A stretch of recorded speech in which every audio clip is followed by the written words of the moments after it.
What is going on, guys? Welcome in today's video on how to download the game Pro Cycling Manager 24 on your PC.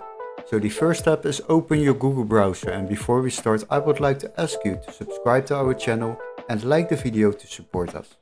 Once you have done that, we need to search up this game on Steam first before we can continue to another website to download this game. So make sure you stick till the end and follow all these steps accurately. Now, what we will do is go to the Steam website quickly, search up the game, and as you can see we have the Pro Cycling Manager 2024 over here. Select the game, and now after that scroll a little bit down and you will find out that this game on Steam is currently €39.99. But don't worry, we have a little workaround to follow to download this game on your PC. So what we will do, we will go to the link in the video description where it says find game here, click on that and you will be redirected to this page.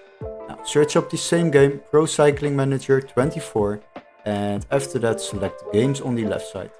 Now after that sort by price lowest first, and now you will find this game for just €9.21 to download it on your PC.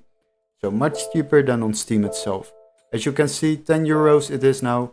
That is because I have entered my country and it is available for just €10.41. After that we compare it to the Steam price, and as you can see we have a discount of over 75%. That's ideal. So we will purchase this game through this website, and after that we will receive an email confirmation with all the steps to follow, including a Steam activation key to download this Steam game on our PC. Hopefully this video was helpful. Don't forget to like and subscribe, and we would love to see you in our next gaming tutorial. See you guys, bye bye.